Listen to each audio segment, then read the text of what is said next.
Hey everyone, welcome back to our podcast held every day from 12:45 to 2 p.m.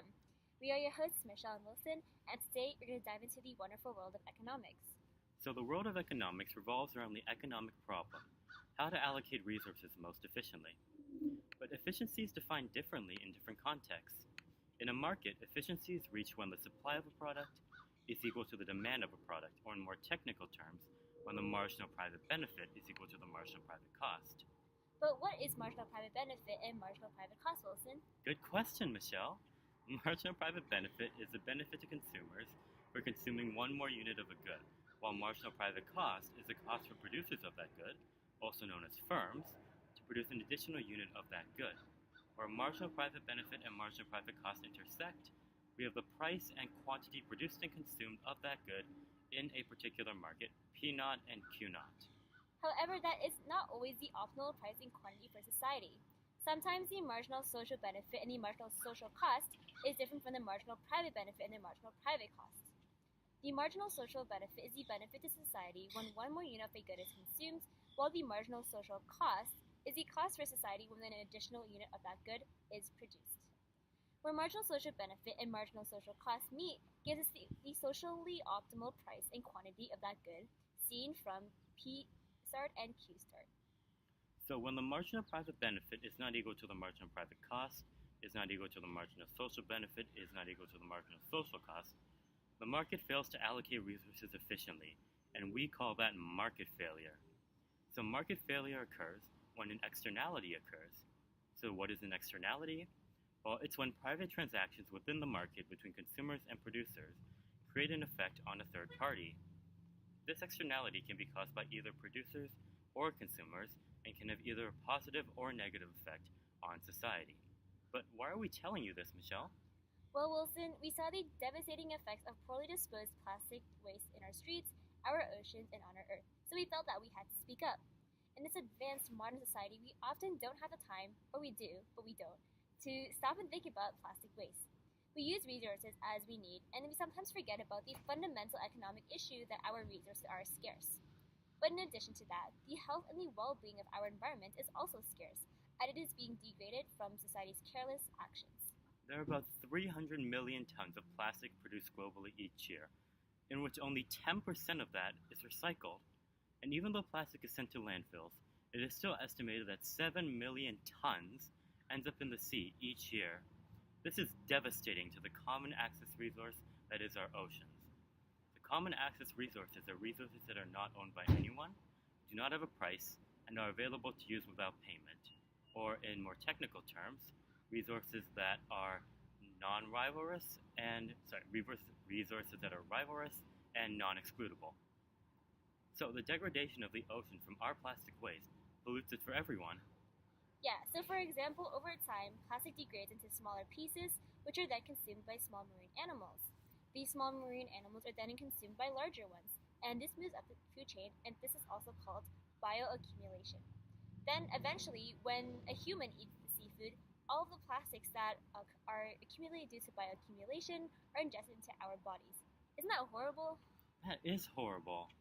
Since we as consumers are behaving irresponsibly with our plastic waste, we have created a negative externality of consumption. So in a negative externality of consumption, marginal social cost is equal to marginal private cost, but marginal social benefit is less than marginal private benefit. The benefit curves diverge as the quantity produced and consumed of plastic increases. Okay, let's just take a small break. Have you ever been to the Thai Basil restaurant across from Baby Secondary School? I'm so in love with their pineapple fried rice. Their prices are just in the range of students in high school, and the service is super friendly.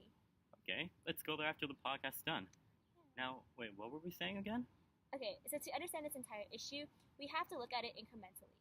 With every incremental increase in the quantity consumed, there is more plastic waste that is improperly disposed of, so the negative externality increases.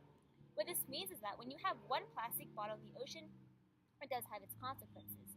However, with more and more plastic bottles in the ocean, so if you increase the quantity of bottles, eventually the sea animals are going to eat it, the bottles will create an island of trash, and the environments will go down in well-being.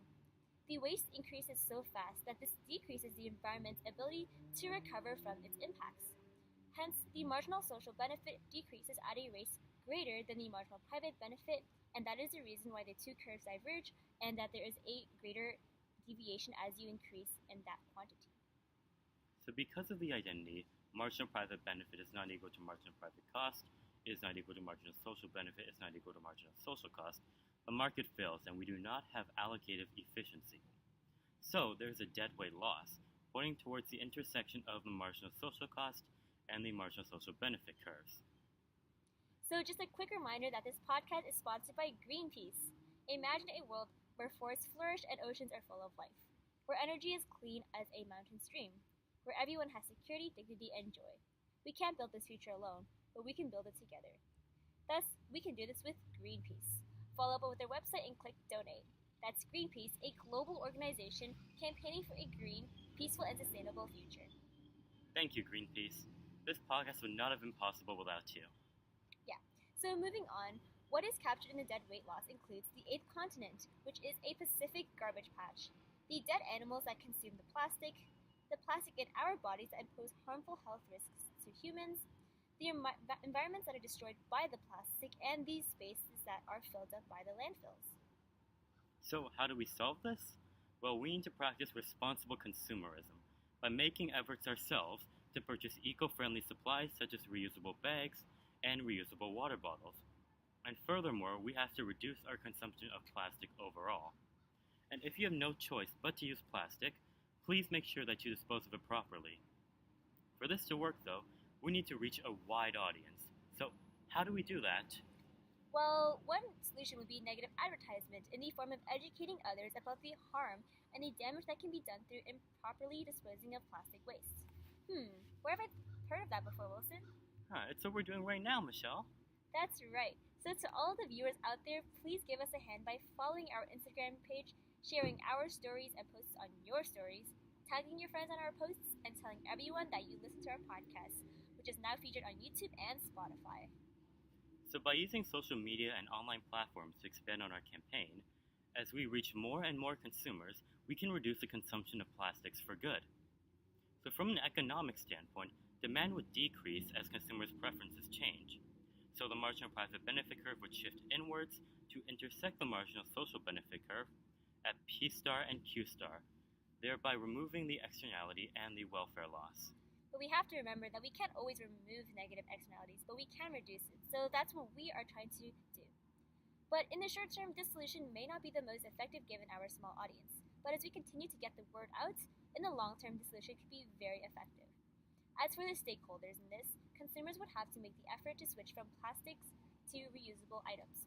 For plastic producers, by reducing their demand and therefore revenue, this will hopefully force them to leave the market and to begin producing reusable alternatives instead. For society, this is very beneficial as a dead weight loss would be reduced, so that resources will be allocated more efficiently in society's point of view, and that the common access resource that is our ocean will be less polluted and will provide higher quality resources for everyone. So the pros of this solution are that our demographic of high school students are known to use social media platforms due to its convenience and its popularity within our audience group. However, the cons of this solution are that there is not a 100% chance that this will spread the message to enough people to effectively reduce demand. However, we know that with your help, we can do it. Yeah, so another solution complementary to this would be to regulate the good.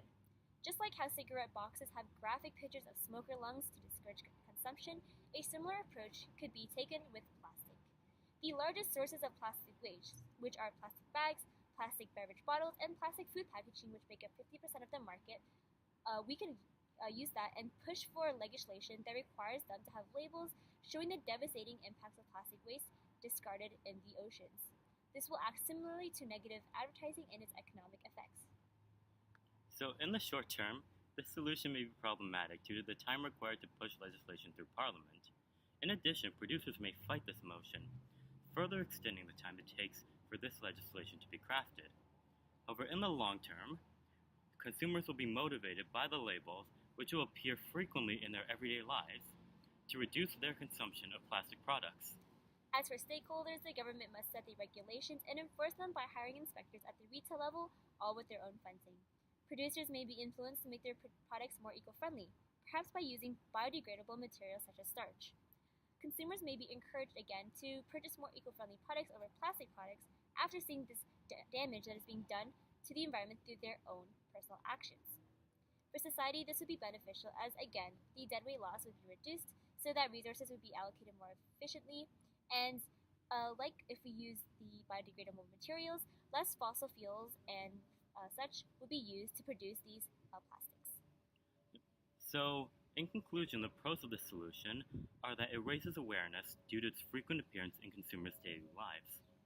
The cons of this solution, however, are that it is costly to implement and to regulate. Do you hear that? I think the fifth bell is ringing, so I gotta go to period 5. Thanks for listening, everyone. Stay tuned for tomorrow's podcast. Oh, and before we go, make sure to subscribe to this video, smash that like button, and if you're listening on a Spotify album or on YouTube, make sure to follow us and watch all our videos. Yeah, so as well, please try to spread our social media displays plastic waste, and in general, raise awareness about the issue of plastic waste so that we can educate others on the severe consequences of our actions. Just like the principal economic issue of scarcity in resources, we must remember that our planet's sustainability and environmental well-being is also scarce as well.